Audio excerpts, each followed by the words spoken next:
dengan nenek moyang. Misalnya nenek moyang kita pernah bersumpah gitu ya, minta tolong sama dewa-dewa ini dan mengikat pakai perjanjian darah, artinya nyawa yang harus dibayarkan. Itu memang nggak mudah, ada caranya. Maka betul-betul kuasai diri kita dengan doa, bekali diri kita dengan doa. Meskipun udah rapi Romo, udah bersih Romo, tapi harus diisi.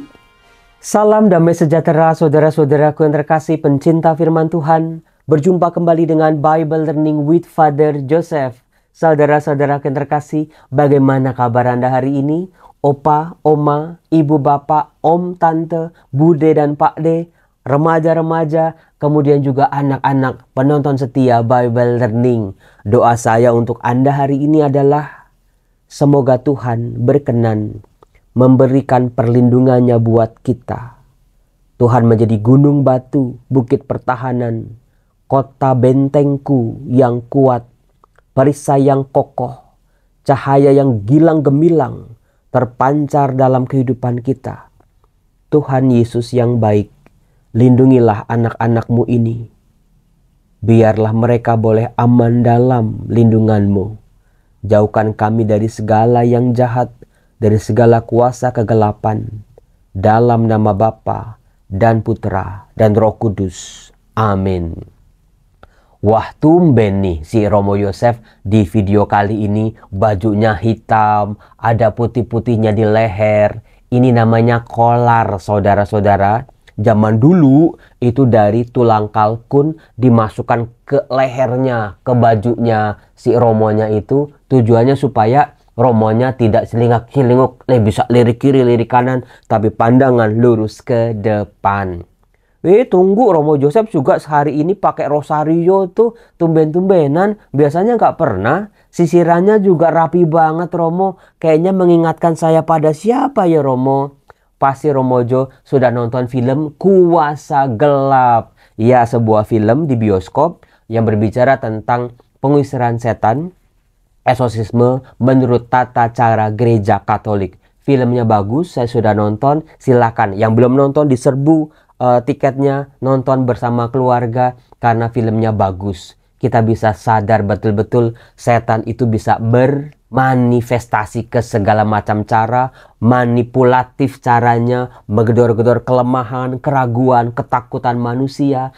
Setannya itu bisa berubah-ubah, tuh setannya itu bekerja menurut kesalahan masa lalu setiap orang. Maka firman Tuhan, pengakuan dosa, doa Bapa kami, doa Salam Maria, aku percaya itu menjadi kekuatan perisai buat kita.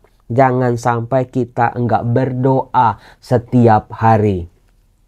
Romo juga sekarang gayanya itu mirip-mirip Romo sama Romo Thomas di film itu. Saudara-saudara, jangan suka banding-bandingin saya dengan Romo Thomas itu. Ya ganteng dia kemana-mana. Hidungnya aja mancung banget gitu ya. Sangat meyakinkan, badannya bagus, tinggi pula. Suaranya juga oke. Saya mah siapa tuh? Tapi sekeren-kerennya Romo Thomas di film itu, dia cuma jadi Romo di film doang. Saya dalam hidup nyata, saya juga Romo. Di film itu tampak sekali pemeran-pemerannya, Romo-Romonya itu bisa berdoa dalam bahasa Latin, pengusiran setan itu. Tenang saudara-saudara, saya Romo Yosef mah juga setiap hari berdoa dalam bahasa Latin. Ada kalanya kalau kita doa misalnya malaikat Tuhan, kita doa rosario, atau kita doa Bapa kami Salam Maria, nggak ada salahnya kita menyelipkan dalam bahasa Latin.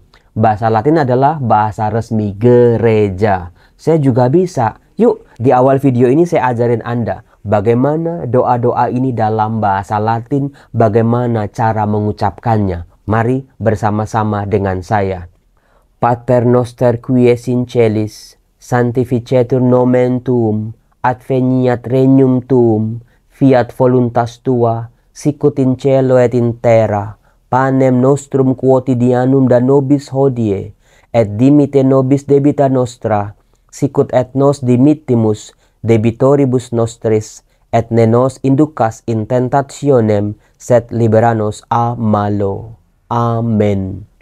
Doa Salam Maria dalam bahasa Latin. Ave Maria, gratia plena, Dominus tecum, benedicta tu in mulieribus, et benedictus fructus ventris tui, Iesus. Santa Maria Mater Dei, ora pro nobis peccatoribus, nunc et in hora nostris morte. Amin. Saudara-saudara, memang kalimat-kalimat atau kata-kata dalam bahasa Latin ini berbeda dengan cara pengucapannya kita. Ada huruf-huruf yang tidak dibaca, ada huruf-huruf yang dibaca secara berbeda. Misalnya di kerajaan, itu bahasa Latinnya regnum. Tulisannya R-E-G-R-N-U-M. Kalau kita kan bacanya regnum, tapi kalau bahasa Latin itu regnum. Kemudian juga ada, kalau ada T misalnya, itu tidak dibaca T, tetapi S di beberapa kemunculannya. Jadi yang penting kita mau belajar. Dihafalin juga nggak apa-apa, nanti jadi di luar kepala. Betul-betul kita bisa merasakan keindahan doa dalam bahasa Latin, bahasa resmi gereja. Romo, spill dong tipis-tipis bagaimana film itu. Satu hal yang mau saya angkat adalah, satu, ini yang buat ternyata teman saya support dia, saya dukung dia. Saya bilang gini kemarin, wah kalau kamu yang bikin, saya mau tuh di casting jadi Romo Thomas. Nanti nggak dapat peran Romo Thomasnya, tapi jadi setannya lagi nanti. Saudara-saudara, dalam film itu, ketika orang yang kerasukan itu sudah diusir setannya, Romo-romonya berpikir udah selesai tugas mereka. Tapi ternyata kan belum selesai. Masih ada gangguan-gangguan lain yang bahkan jauh lebih jahat, jauh lebih kuat. Nah, saudara-saudara, hal itu di film ya, si Romonya kan Alkitabnya jatuh ketika dia udah mulai batuk-batuk, udah mulai sakit-sakitan.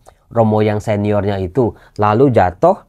Saya lihat kitab sucinya jelekan punya saya. Kitab sucinya Romo itu masih bagus, tapi ada stabilonya. Kayaknya itu yang bikin film nonton film Bible Learning kayaknya ya. Karena apa?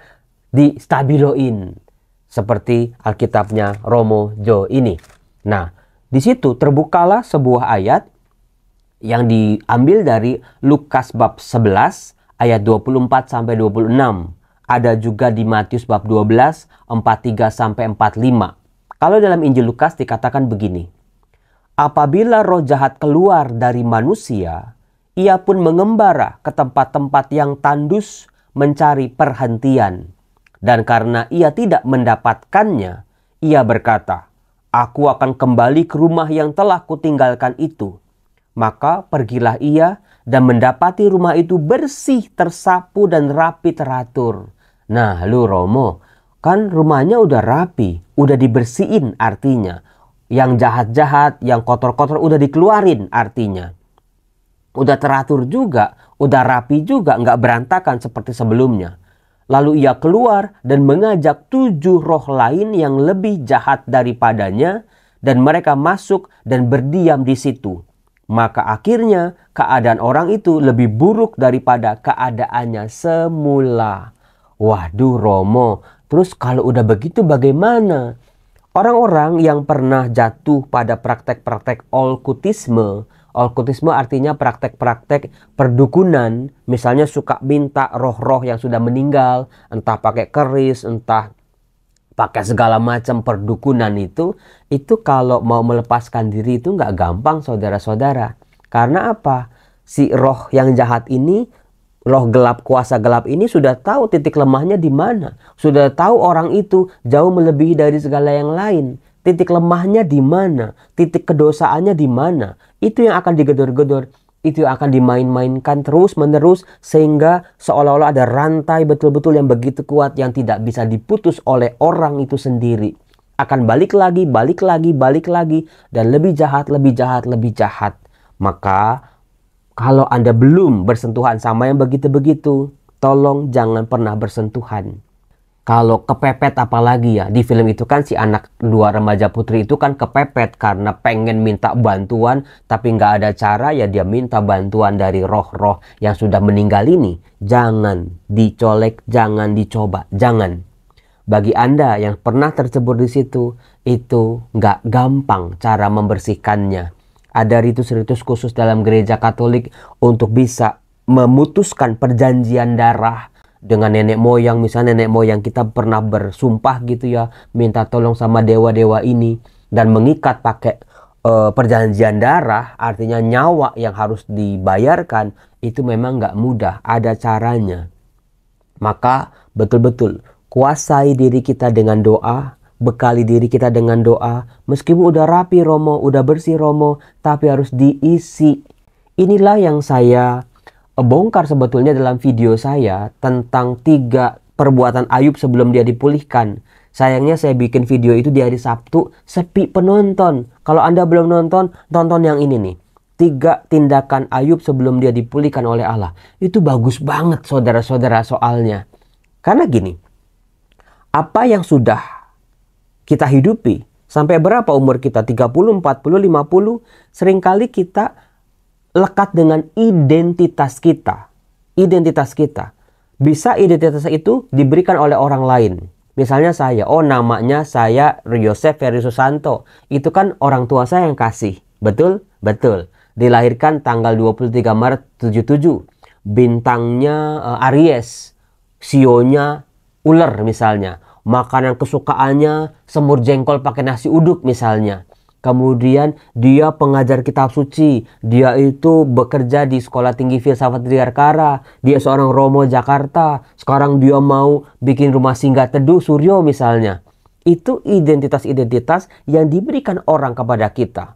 Sayangnya tidak semua identitas itu positif.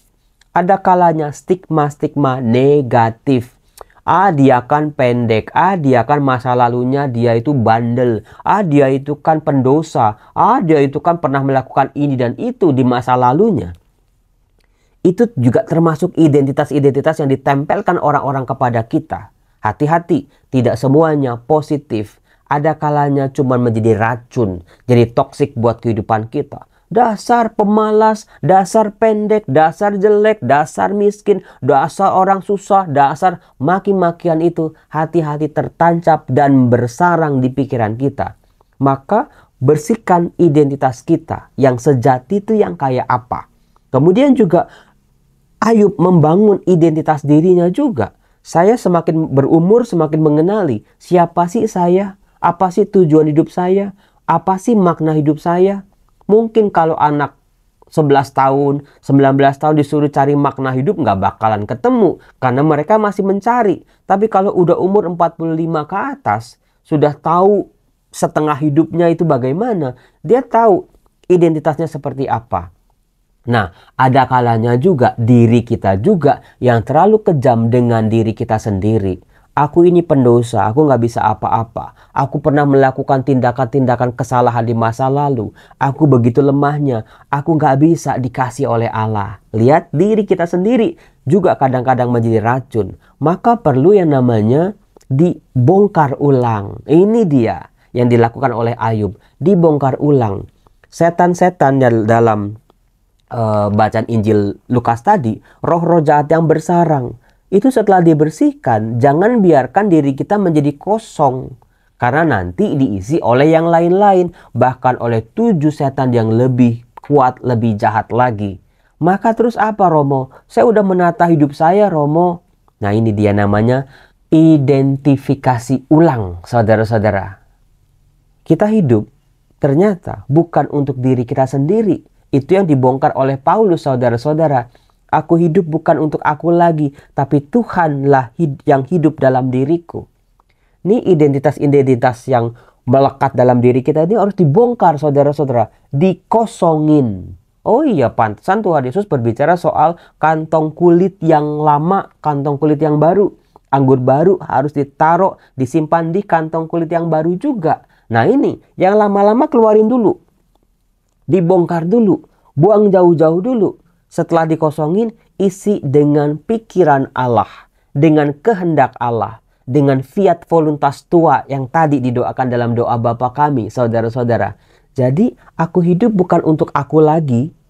Mungkin waktu kita masih muda, umur 20-30, cari kerja gedebak-gedebuk, sana-sini cari ego, ini aku, ini prestasiku, ini pencapaianku, oke lah. Tapi mulai nanti memasuki usia 50, kita sadar kok. Ternyata hidup bukan tentang diriku lagi.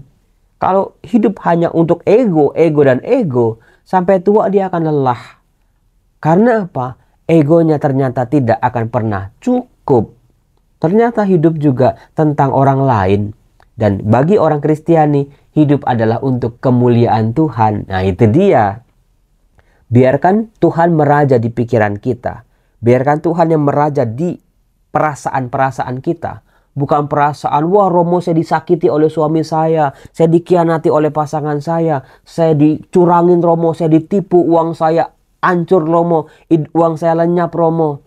Itu perasaan kita yang dikuasai oleh duniawi. Tapi biarkan Tuhan meraja di perasaan kita, di pikiran kita juga. Cara ngisinya apa Romo? Ya udah, firman Tuhan. Apa yang dikatakan oleh firman Tuhan, coba isi. Di setting ulang diri kita. Coba pikirin bagaimana Tuhan berpikir mulai hari ini. Kalau aku berhadapan dengan orang kecil, orang lemah, apa yang dipikirkan oleh Tuhan? Kalau berjumpa dengan orang pendosa yang bertobat, apa yang dipikirkan oleh Tuhan? Bukan apa yang dipikirkan oleh manusia, karena bisa sangat bertolak belakang, berbeda. Kalau ada orang yang menyakiti, menghina kita, lagi rame itu di TikTok itu ada apa namanya, dia itu konten kreator, katanya colek-colek, senggol-senggol gambarnya Tuhan Yesus disuruh cukur gitu. Wah Romo, kita itu sakit hati Romo, kita diginiin terus. Tapi apa yang Tuhan pikirkan tentang orang itu? Orang itu mungkin lagi Tuhan pakai untuk dia bertobat, bisa jadi. Nah, demikian juga kita memandang orang lain, memandang sesama yang berdosa, memandang keberhasilan, memandang berkat-berkat kita. Ternyata semua bukan tentang diri kita lagi, tetapi tentang kemuliaan Tuhan yang mau dipancarkan dalam hidup kita. Nah, itulah saudara-saudara, semakin kita kecil, Tuhannya semakin besar. Dengan cara itulah rumah yang rapi, rumah yang sudah bersih menjadi kuat. Ada cahaya Tuhan bekerja di dalamnya, bersinar secara terang benderang. Bukan cuman pakai benda-benda rohani, tempel salib sana sini. Itu bagus-bagus saja, tapi dari dalam diri kita. Jangan biarkan diri kita yang sudah bersih, yang sudah rapi ini kosong. Biarkan Tuhan bekerja dalam diri kita. Kalau Anda perhatikan saudara-saudara, tokoh-tokoh dalam kitab suci ya, kisah-kisah pengajar Yesus ternyata berbicara tentang itu polanya. Misalnya perumpamaan orang Samaria yang baik hati. Dia datang pada Tuhan Yesus bertanya tentang hidup yang kekal. Itu dia datang dengan identitasnya sebagai ahli Taurat, dengan pikirannya, dengan ajaran-ajaran Taurat yang dia kuasai. Tapi berhadapan dengan Tuhan Yesus dengan perumpamaan orang Samaria yang baik hati, dia dikosongin tuh. Kosongin. Di riset ulang itu pemikirannya, gagasannya tentang sesama, tentang belas kasih yang seringkali mengotak-ngotakan manusia. Lalu setelah itu diisi oleh Tuhan Yesus, menurut kamu siapakah dari ketiga orang ini? Orang imam, Lewi, dan juga orang Samaria yang baik hati? Siapa yang menjadi sesama bagi orang yang jatuh ke tangan penyamun itu? Orang itu lahir dengan kebenaran baru, kebenaran yang memerdekakan, kebenaran sejati, pikiran Allah. Dia menjawab apa? Orang yang menunjukkan belas kasih kepadanya. Itu pikiran Allah itu. Bukan pikiran manusia yang sangat berbeda. Demikian juga dengan Paulus dalam surat-suratnya. Bagaimana dia mengatakan, aku mewartakan Injil bukan menurut pikiranku, bukan menurut usahaku. Prestasiku, pencapaianku, itu bukan tentang aku. Kegagalan dan penolakan-penolakan yang aku terima bukan tentang aku, tapi tentang kuasa Allah yang mau dinyatakan. Saudara-saudara, semoga hidup kita punya arah yang demikian. Di setting ulang, makanya retret rekoleksi, doa, baca firman menjadi penting ya. Apa yang harus lepas dari tangan kita, dari pikiran dan hidup kita. Lalu dibentuk oleh pikiran Allah, perasaan Allah dan kehendak Allah sendiri. Yuk kita doa lagi. Pater noster qui es in celis, sanctificetur nomen tuum, adveniat regnum tuum, fiat voluntas tua, sicut in cielo et in terra. Panem nostrum quotidianum da nobis hodie, et dimite nobis debita nostra, sicut et nos dimitimus debitoribus nostris, et ne nos inducas in tentationem, sed liberanus a malo. Ave Maria, gratia plena, Dominus tecum, benedicta tuin mulieribus, et benedictus fructus ventris tui, Iesus. Santa Maria Mater Dei, ora pro nobis peccatoribus, nunc et in hora mortis nostrae. Amin. Semoga Tuhan melindungi kita, menjaga kita. Dalam nama Bapa dan Putra dan Roh Kudus. Amin. Salam, Tuhan berkati. Saya akan dikirimin voucher nonton oleh pembuat filmnya. Tunggu besok ya. Mudah-mudahan betul-betul dikirimin. Saya akan jadikan sebagai giveaway. Bye-bye. Tuhan berkati.